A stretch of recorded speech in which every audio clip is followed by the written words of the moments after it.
Graça e paz de Cristo, amados. Este vídeo é uma produção do portal Encher os Olhos. Hoje abordaremos com o espírito de adorador o tema orar uns pelos outros, o que Paulo ensina em Colossenses 4. Vamos explorar as instruções bíblicas do apóstolo Paulo em Colossenses, capítulo 4, versos 2 a 4, sobre a prática da intercessão cristã. O conteúdo destaca 4 pilares essenciais para a vida de oração: a perseverança, o fervor, a vigilância espiritual e a gratidão. Através de uma análise teológica, o texto explica que a oração não é um ritual mecânico, mas uma postura contínua do coração que fortalece a comunidade e restaura os caídos. Os materiais também ressaltam a humanidade de Paulo, que mesmo sendo um líder experiente, reconheceu sua dependência das orações de terceiros para cumprir sua missão. Além disso, o artigo conecta o papel de Jesus como sumo sacerdote e a assistência do Espírito Santo nos momentos em que as palavras falham. Sabe, existe uma frase que, quando dita no meio de uma crise, tem um valor que não se pode medir. Estou orando por você. Isso não é um mero protocolo religioso. É, na verdade, uma declaração de que entramos em guerra espiritual em favor de outra pessoa. Mas o que de fato sustenta essa declaração? É aqui que o apóstolo Paulo, na sua carta aos Colossenses, nos entrega um verdadeiro mapa operacional. Ele não está teorizando, ele está instruindo. E a instrução dele se baseia em 4 pilares, 4 verbos que definem a postura da oração intercessória. No plano teórico, Paulo constrói a fundação da oração lá em Colossenses 4, verso 2. Ali, ele nos dá 4 verbos que funcionam como pilares para uma vida de oração com propósito. São eles: perseverar, ser fervoroso, vigiar e agradecer. É essencial entender que cada um desses verbos não descreve uma técnica, mas sim uma orientação do coração. É uma estrutura atemporal. Vamos ao primeiro: perseverar. Isso não é a repetição mecânica de palavras, é a recusa em desistir, mesmo quando o silêncio de Deus parece ensurdecedor. É a postura de quem sabe que a resposta já está a caminho, mesmo que ainda não seja visível. Em seguida, o fervor. E fervor aqui não é uma emoção passageira. É a intensidade que nasce de uma convicção profunda na soberania e na bondade de Deus. É a certeza de que Ele ouve, seja a oração feita em voz alta ou no silêncio. O terceiro é vigiar. Vigiar é um estado de discernimento ativo. É ter a atenção espiritual calibrada, a capacidade de perceber o que o Espírito Santo está fazendo enquanto oramos, reconhecendo tanto as portas que Deus abre quanto as armadilhas do adversário. E por fim, a gratidão. Ela funciona como um termômetro da fé. Orar com ação de graças é declarar confiança no caráter de Deus antes mesmo da resposta chegar. E isso transforma um pedido em um ato de comunhão.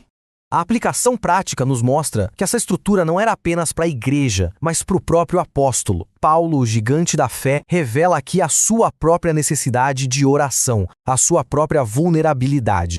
É algo verdadeiramente edificante notar a humildade de Paulo. O homem que plantou igrejas, que debateu com filósofos, o autor de 3 epístolas do Novo Testamento, ele pede que orem por ele. A lição é clara: se ele precisava, nós também precisamos. E o pedido dele é revelador. Ele não pede liberdade da prisão. Ele pede uma porta aberta para a palavra. A preocupação dele não era com seus grilhões, mas com o avanço do Evangelho. Isso define a hierarquia de valores de um verdadeiro servo. No verso seguinte, ele pede para proclamar o mistério de Cristo como me convém falar. A palavra grega usada aqui é dei, que indica uma necessidade divina, uma compulsão do chamado. Paulo não pregava por opção, mas por obrigação divina. A oração que ele pede é por clareza para cumprir sua missão. Agora, ampliando o foco do indivíduo para a comunidade, vemos que a intercessão molda o caráter de toda a igreja.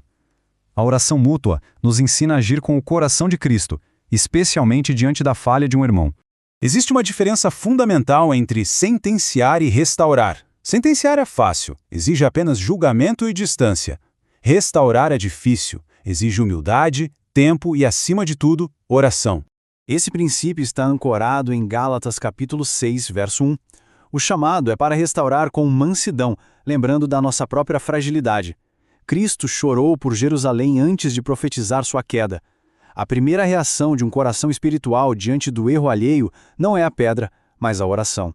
Concluímos esta sessão observando o fundamento divino que sustenta toda a nossa prática de intercessão. Não estamos sós em nossas orações.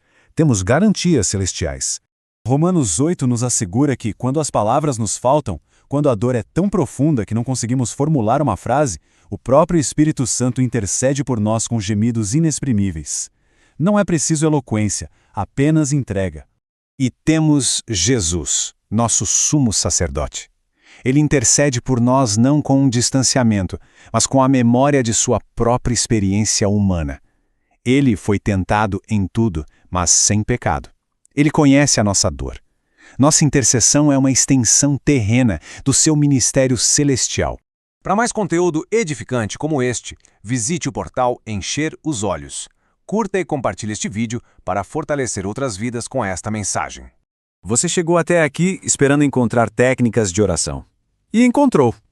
Perseverança, fervor, vigilância, gratidão, intercessão mútua, confissão.